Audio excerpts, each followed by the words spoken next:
Hi, this is Rebecca, and Connor, and we are two-thirds of the EdTech family. Tonight, we're going to talk about a couple of different things. I plan to focus on gel pens, yes, gel pens, and planning. And I plan to talk about my first experience with being a part of FallCUE and my overall experience with the first day. So let's go ahead and get started, shall we? Yes, we shall. First of all, let's share that Kira is not here with us tonight. No, she had something. She had a great experience with a trunk or treat, and so that went well for her. In the meantime, you and I had quite the experience today. We're going to focus on our education experiences, of course, Yes. but I'm going to focus less on what we did today and something that I do overall. And I want to share my love for multicolored gel pens. Now, that's not, back in the day, and those of you who are close in age with me might remember when we had those ballpoint pens that were like an all-in-one, and so we could select our color. I love those. Those are so cool. And you've seen them. I actually used to have one. You could select your color, write a little bit, select a different color, write a little bit. And I think perhaps some of what I experienced stems from that. But what I really, really appreciate about the specific gel pens that I use is that not only can I color code things, but everything I write is erasable. So if I make a mistake, I can erase, I can go back, and I can change it. So one of the things that I do is I color code my lesson plans, and I'd like to add on to that. She is my math teacher, and if I'm jotting something down, erasable gel pens are very useful in the classroom because you can erase your mistake, and instead of red marking it and continuing with correcting it, you can not just red mark it, you can fix it, but also notify by fixing it in, say, a red erasable gel pen. You can signify that you didn't get the answer, but you're also red marking it at the same time. And that actually takes me to where I ultimately was going to go, actually. So for my lesson plans, I will completely erase and change as I go. I believe fully in being flexible in the classroom, and sometimes you just have to make some changes along the way for a myriad of reasons. And each of my classes has a different color devoted to it as far as in my lesson plans. And I try to keep, I do still keep a written grade book to some extent, and I try to color code it. But when I do sub plans, if I'm going to be out of the classroom, I will actually type up my subplans, and I will color code them to correspond to the color coding in my written lesson plans so that everything kind of goes together. And if there's any question, it can all be sorted out primarily by the color coding. But additionally, I use erasable gel pens in my math instruction, and I give students their own erasable gel pens. They are welcome to add to their erasable gel pen collection.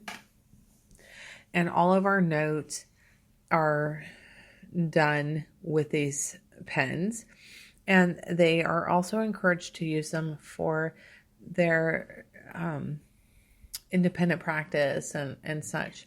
So rather than just always using pencil, and some students still opt for the pencil, but rather than just using pencil for independent practice, students can use gel pens. And what we have found is that 2 to 3 colors is about the maximum for completing independent practices.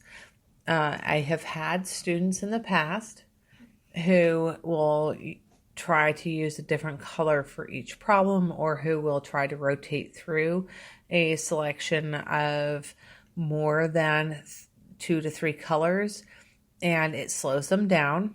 And so what I've done is I have encouraged my students to use no more than 3 colors when they're going through and doing the independent practices. And I'd like to add on to that.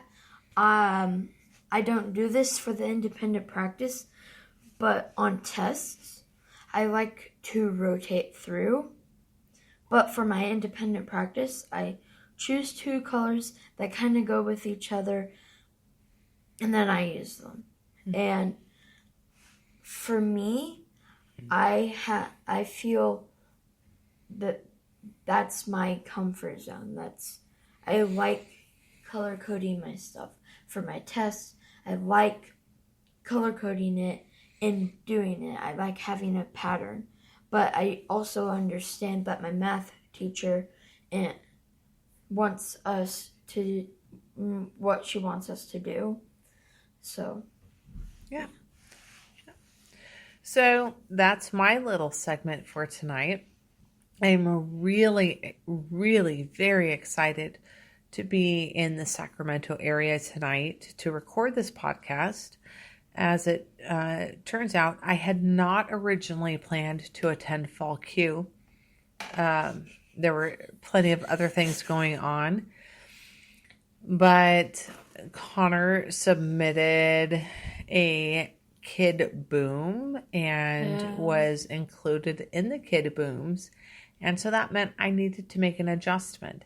So just as I might erase a lesson plan written in color-coded gel pen, I had to erase or change some plans for this weekend to make sure that we could be where we needed to be, when we needed to be there. Yeah. And today has been all about Connor. So I think I have spent more than my fair share of time talking, and I'm going to turn things over to Connor for a minute, who's going to talk about his very first FallCUE experience. Yes, my first FallCUE experience was amazing. I thank you to Coach Ben for putting this together for FallCUE. And I'd just like to say shout out to all the kids who did the Q booms today.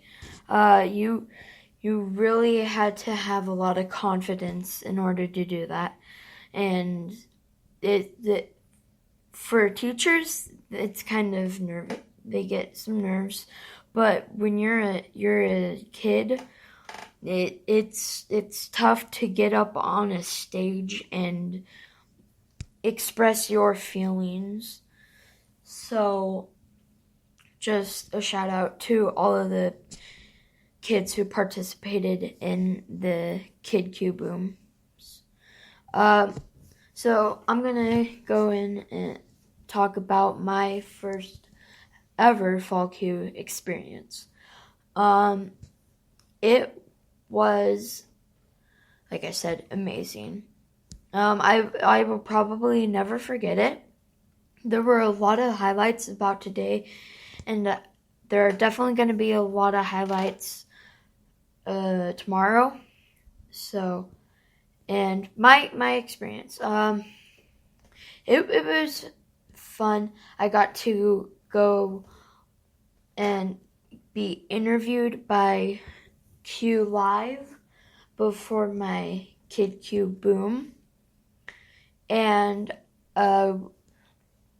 we were live when we did the actual Kid Q Booms.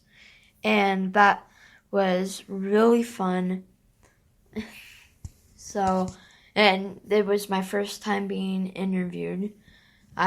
In the past, I have interviewed other people. I have not been interviewed. So that was a really fun experience for me. Also, what was really cool is the 6 Kid Q Boomers got a free shirt, which I thought was cool how you got to be a Kid Q Boomer.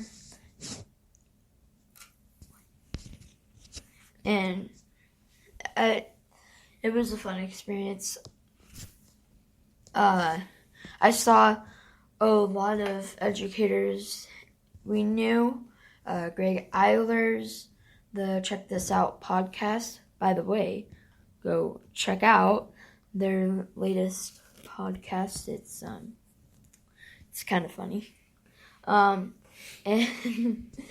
we saw at the we saw TNT podcast. We saw, who else did we see?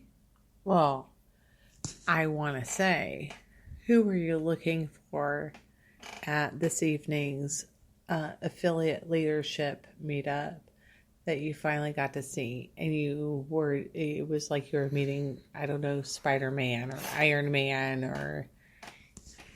Okay, so if you didn't go on Facebook and see Mr. Campos's video, my mom and I, we definitely recognized what he was putting in those little plastic shot cups, but so he is... I'm sorry, we just... little shot cups. Okay. But that is what they are. I mean, when you think of it. Anyway. Sample cups. Sample cups. I'm sorry. Handing out shots of orange sauce. Your first taste is free. Oh my gosh. Okay. Somebody needs to get us back on track. Go. Okay. Sorry, guys. Man. Okay. So. What? Go ahead. Okay. So, I was looking for him at the... Oh, wait. Where was... Oh, yeah. Okay. So, if you didn't see his posts on Facebook, he's keynoting tomorrow. He's keynoting tomorrow, and his keynote is about orange sauce. I'm actually... Well, you think it's about orange sauce, or do you think it's about math? Most likely... Oh. It's about cooking math. Could it be about math and cooking? Because I don't think it's about cooking. No. I think it's about math. Well, yeah, I mean, and he has a 360 algebra sticker and that I have. Bootstrap algebra. Yeah, you got that from Mr. Campos. Mr. Campos. Thank you, Mr. Campos. Could it be measuring? Oh, yeah, because he had the... Y'all should see the light bulb that just appeared above Connor's head. Oh, my gosh. Look above my head. It's there. I know. Oh, my gosh. But wait, there's more. No? But seriously, no. Anyway, I saw him, and I got... And you fanboyed. And I got the free sample cup of orange sauce, which was really fun. It was fun. Or exciting. Delicious. Oh amazing. amazing. I don't know. Choose an adjective. Delicioso. Delicioso. Delicioso. No. Delicioso. Okay. So we put it on, ready? Pork sliders. It was amazing. It was very good. And then we tried them on garlic fries. And it was good. I still think orange sauce on my breakfast burrito is the best. Oh yeah, by the way, we had pretty much a full sample cup of orange sauce left over, and we're going to be taking that down to breakfast, and we are actually going to put it on whatever food we get. No, we're putting it on eggs. We're putting it, because orange sauce with eggs is one of the best things ever. Okay, so, my FallCUE experience, it was really fun. And I got orange sauce. Yeah, and if you heard me laugh when she said FallCUE, just go check out the latest Check This Out podcast. I think we're in a good place to end. Our next episode will be our 20th episode. So be looking for our 20th episode. It's going to be amazing. It's going to be big. And we may be going live for the very first time. That's news to me. Maybe. But okay. Maybe. We have not planned what we are. We are in the planning stages of our 20th episode, and it may be the longest one yet. I don't know. We're just gonna go with the flow when we do it. We're gonna find some stuff to talk about. We always go with the flow. Okay, this is a good place to stop. Well, I am Connor. And I am go with the flow, Rebecca. We are two-thirds of the EdTech family. Please remember to get out there and make each day an EduAwesomeAdventure. Adventure. And hey, if you're at FallCUE, look us up. FallCUE. And if you're at the sticker swap tomorrow, hook us up. Oh, heck yeah. Don't worry. We'll make it worth your while. Oh, and by the way, there's going to be a live podcast workshop and 10:15. Yeah. With Workshop D. With the Check This Out podcast. Well, it's not just them. Not just them. It's not. Anyway. Yeah. Tosa's talking tech. Tosa's talking tech. Tosa's talking tech are leading that one. And so Check This Out is still going live. But I want to say one final hat tip to those 6 incredible, amazing, awesome kids who stood up on the big stage today and presented their kid booms. And so with that, we say, boom!